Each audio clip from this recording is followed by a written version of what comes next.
présentation va nous parler de comment la Cour suprême peut-elle être garante de la diversité culturelle canadienne. Et je lui laisse la place, Marie-Sophie, c'est à toi.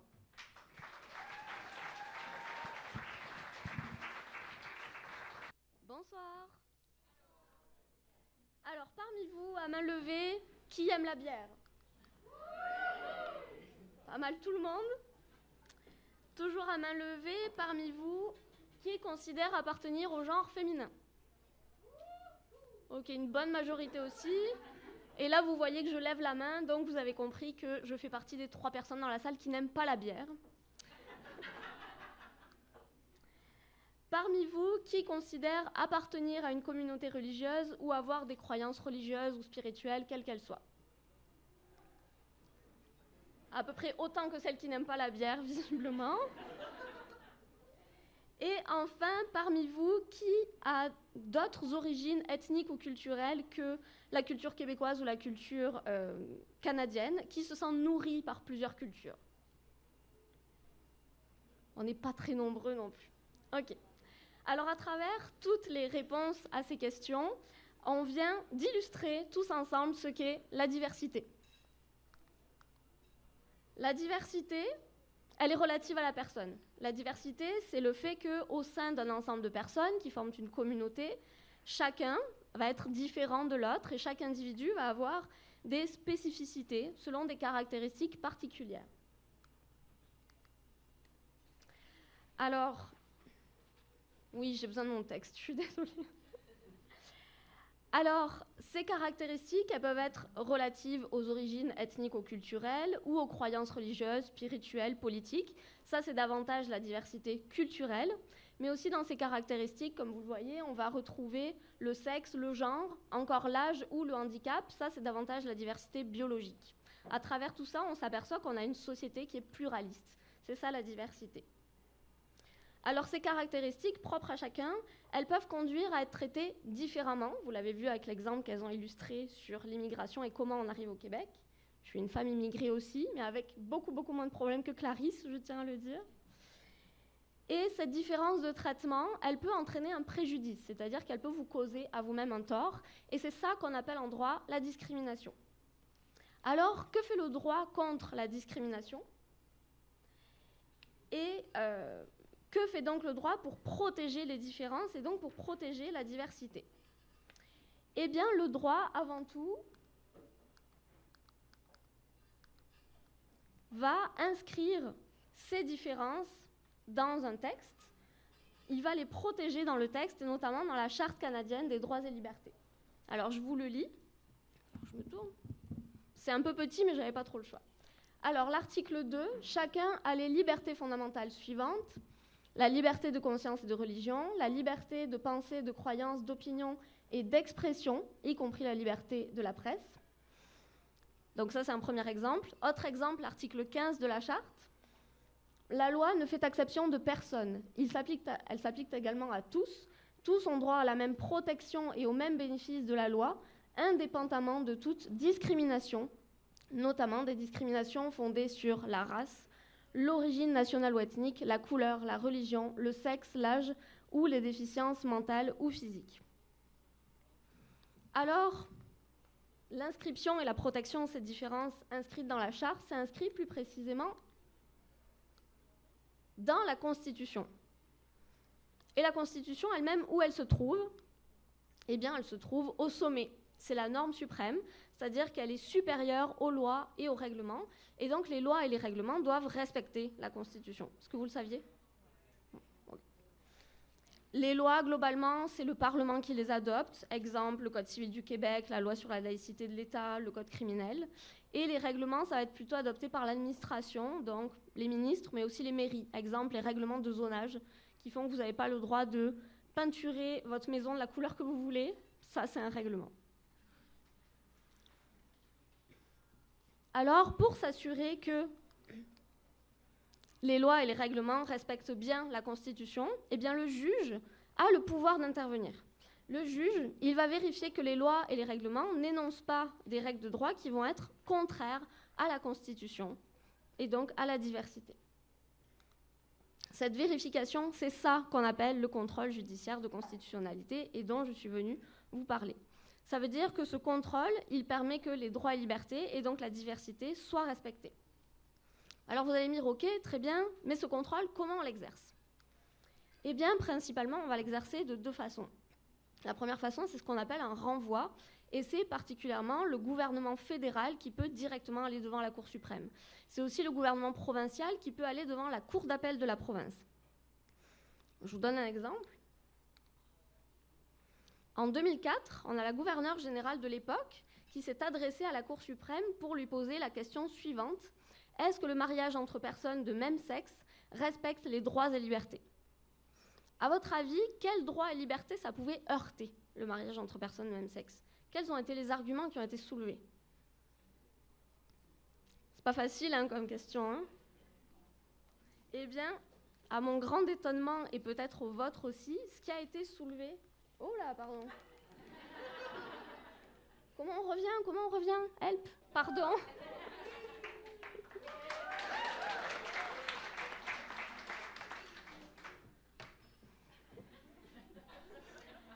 Alors, ce contre quoi pouvait contrevenir la liberté de se marier avec une personne du même sexe, selon les associations religieuses, eh bien c'était la liberté religieuse.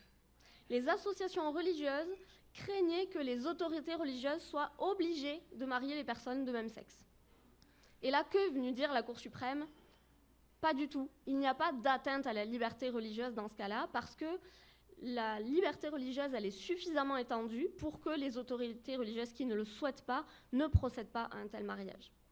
Également, ce qui était soulevé, c'était la discrimination contre les couples mariés. Donc là encore, les associations religieuses craignaient qu'il y ait une discrimination contre les groupes qui ne reconnaissaient pas le droit de se marier aux personnes de même sexe. Là encore, pas du tout. Ce qu'est venue dire la Cour suprême, c'est non, le fait d'accorder le droit aux personnes de même sexe de se marier, ça n'enlève aucun droit aux personnes hétérosexuelles.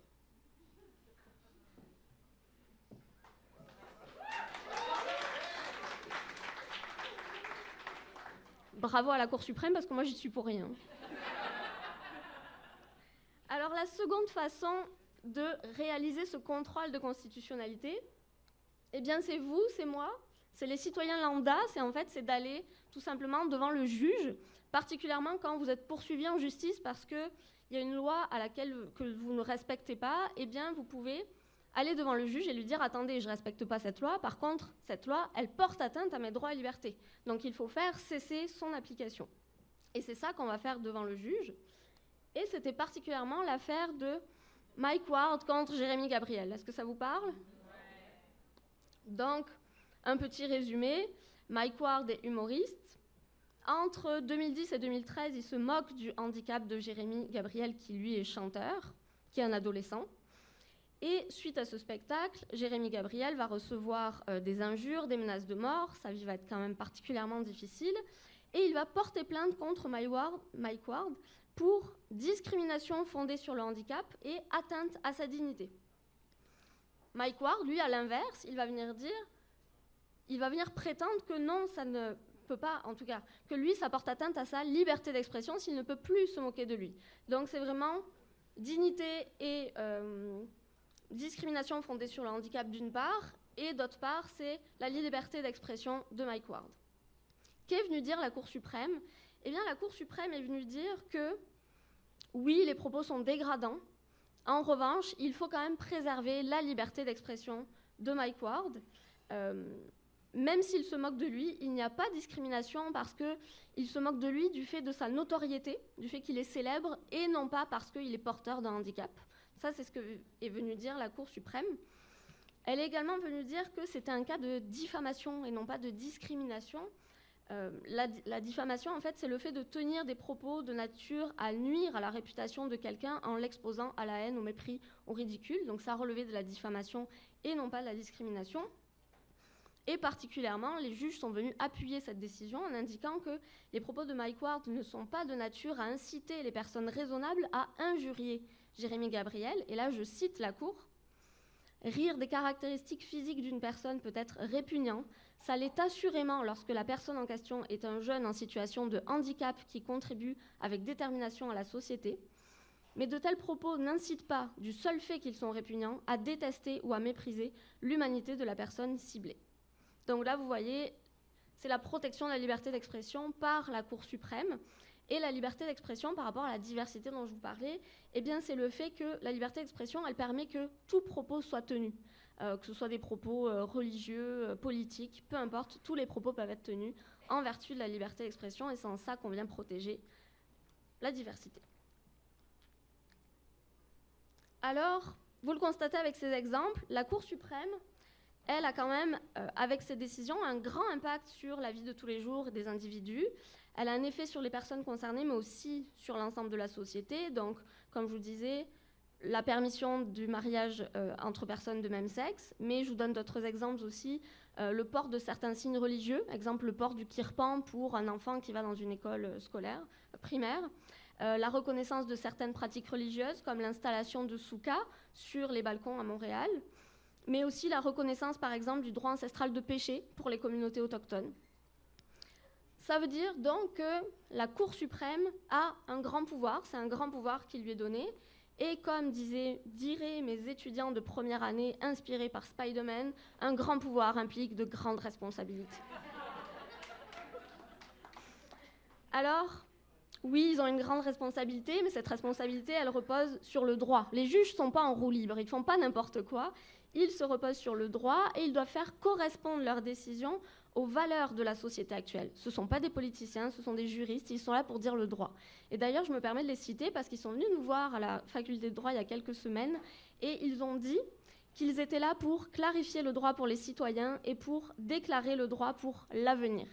Et effectivement, pour ça, de chaque côté de la Cour suprême, on a les statuts Justitia et Veritas, donc la justice et la vérité, qui sont les déesses de la justice et de la vérité et qui vont représenter l'ordre, la loi, l'impartialité.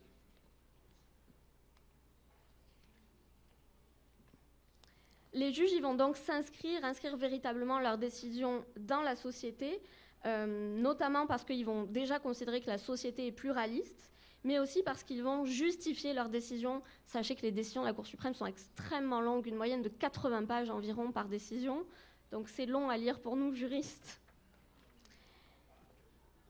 Et également, ce dont on se rend compte à travers cette protection de la diversité, c'est que la Cour suprême, elle est quand même assez progressiste, puisque le plus souvent, elle va de plus en plus, ces dernières années, reconnaître les droits pour les communautés autochtones.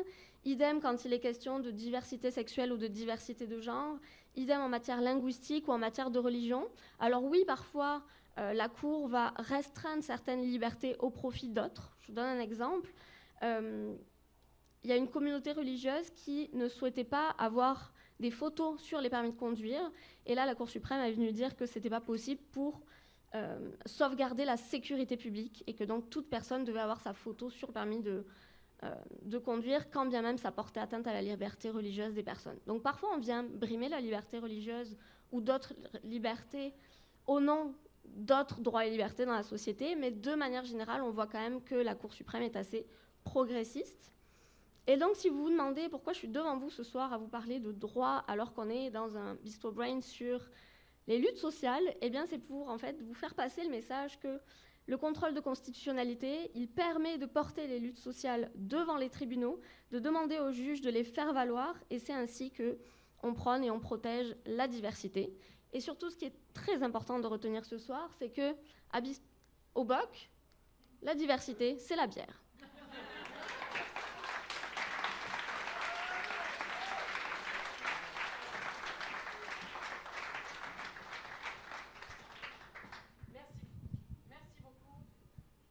Merci beaucoup, Marie-Sophie, pour cette belle présentation. Je ne saurais mieux dire, la diversité, c'est la bière au bokeh bière.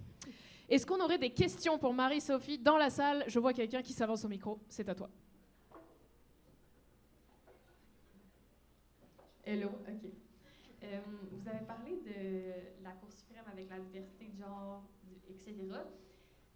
Mettons, là, je sais que je pense que c'est le gouvernement fédéral qui a enlevé en fait l'option de répondre une autre option que homme ou femme. Mais ça va à l'encontre un peu c'est comment on met ça dans cette situation-là où ce que les gens ont la Cour suprême a dit parfait, les gens ont la liberté de genre nanana, puis là on a une instance qui dit ben oui, mais on l'offre pas dans le fond. Fait que est-ce que ça l'atteint? J'imagine que ça l'atteint pas la loi, sinon il l'aurait pas fait, mais comment on navigue là-dedans? Si je comprends bien la question, puis je parle sous le contrôle de mes mentors et juristes ici présents, en fait, la mention homme et femme a été retirée dans le Code civil pour permettre le mariage entre personnes de même sexe, si c'était ça. Non, en fait, je parlais de quand les gens sur les formulaires maintenant, quand tu veux noter dans les formulaires fédéraux, tu peux plus dire ton genre étant autre que homme ou femme. Fait qu'avant, il y avait fait cette modification-là pour inclure les gens qui sont non-binaires, etc., etc. Puis là, ils l'ont retiré en même temps que les États-Unis, ce qui a fait un peu de brouhaha. Mais est-ce que ça va pas à l'encontre de la liberté de genre? Ça pourrait, particulièrement sur le fondement de la charte québécoise qui va protéger la diversité de sexe et de genre aussi. Donc, je ne suis pas sûre que ce soit allé encore devant les tribunaux, mais ça se pourrait que ça y aille parce que oui, il y a des personnes qui peuvent considérer que ça porte atteinte, effectivement. Mais j'imagine que justement, il y a un long délai entre le fait où quelqu'un veut porter ça au tribunal puis ça va être jugé. Fait qu'il peut y avoir un moment de préjudice où la personne va être, dans le fond, discriminée par rapport à quelque chose qu'elle ne devrait pas, qui dure un moment, j'imagine, quand même assez long. Malheureusement, oui. Malheureusement, la justice est extrêmement lente. Je vous donne l'exemple de la loi sur celle qu'on appelle la loi 21, le projet de loi 21, donc la loi sur la laïcité de l'État. Il me semble que c'est 2019 et finalement elle ira en Cour suprême qu'en mars 2026. C'est extrêmement lent. Ouais. Oui, question là-bas.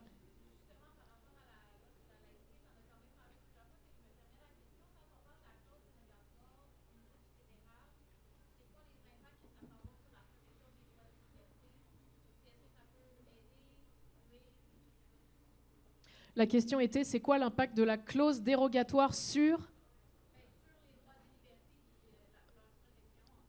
les droits et libertés et leur protection? Malheureusement, ça nuit, dans la mesure où la clause dérogatoire, qu'on appelle plus exactement en droit de disposition de dérogation, parce que clause c'est un terme anglais, moi je préfère le français, je dis disposition. Cette disposition, en fait, elle est là exprès pour que le Parlement puisse ne pas respecter les droits et libertés de la personne et faire des lois qui vont contrevenir aux droits et libertés de la personne. C'est le cas pour la loi 21, justement, où la disposition a dû être renouvelée parce que ça faisait 5 ans. Donc là, il faut que ça soit renouvelé. Donc malheureusement, ça nuit, oui. Je pense que ça va finir là, notre période de questions. Merci beaucoup, Marie-Sophie. Puis... Oui, applaudissez.